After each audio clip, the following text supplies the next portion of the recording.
What if diplomacy wasn't just about politics, but about compassion?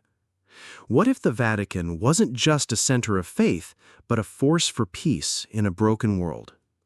In recent months, Pope Leo XIV has redefined Vatican diplomacy with a bold phrase: gospel diplomacy. In this video, we'll unpack what that means, explore his powerful words, and uncover how this vision is changing lives across the globe. If you're ready to see how faith can shape world affairs, subscribe now and stay with us until the very end. The term gospel diplomacy first came to prominence during the Jubilee gathering. Cardinal Pietro Parolin, Vatican Secretary of State, described papal diplomats as bridges between the wounds of the world and the hope offered by the gospel. He said the pontifical representative is a bearer of the diplomacy of the gospel, committing himself to mediation and dialogue, becoming a sower of peace. This means Vatican diplomacy is no longer about power or prestige. It's about reconciliation, healing, and mercy, rooted in Jesus' message. In an address to diplomats, Pope Leo XIV outlined 3 pillars of Vatican diplomacy: peace, justice, and truth. The Pope said, "Peace is the first gift of Christ. It is an active and demanding gift." He continued, "Justice demands healing the deep inequalities of our world." And then he added, "Truth cannot be separated from charity." He reminded us that the Church can never be exempted from speaking the truth about humanity, but that truth must always be spoken in love.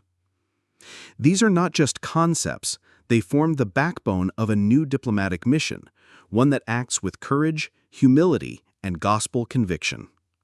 If you believe diplomacy should lift the marginalized, not just fill headlines, hit the like button and share your thoughts in the comments. Where do you think gospel diplomacy can make the biggest difference? In his audience with over 100 ambassadors, Pope Leo XIV emphasized that the purpose of Vatican diplomacy is to pursue peace, justice, and truth.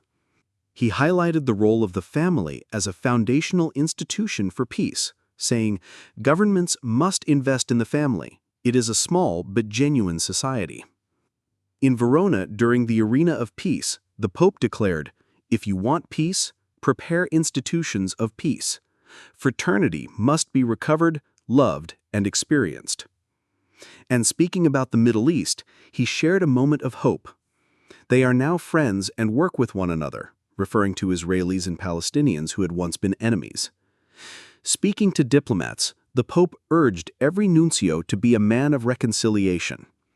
He encouraged engaging with civil authorities to heal divisions and promote peace, justice, and religious freedom. The Pope also affirmed the power of interreligious dialogue, saying, "Religions can make a fundamental contribution to fostering a climate of peace." This is not theoretical hope. It's a roadmap for how faith can bridge divisions and bring light into darkened corners of the world. Pope Leo XIV is already putting this vision into practice.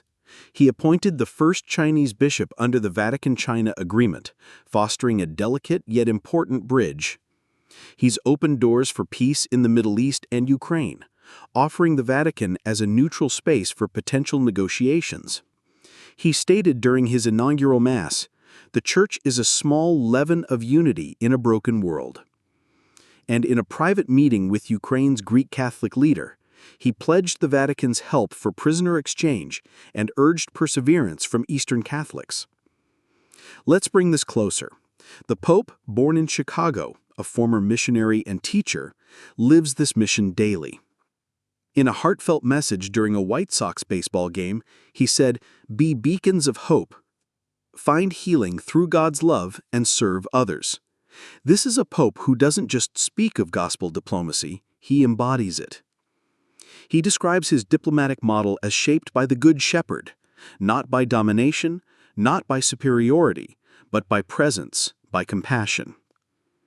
To sum up, gospel diplomacy is real, and it's changing the way the Vatican engages with the world. It's no longer about being a political player. It's about being a moral witness. It's about taking sides, not in conflict, but in truth, in justice, in peace. And it's a model that the world deeply needs right now. If this message moved you, share this video with someone who believes faith can change the world. And if you're eager for more stories where spirituality meets action, hit subscribe. Because for Pope Leo XIV, diplomacy is more than negotiation. It's sowing hope in places most needed. Thank you for listening.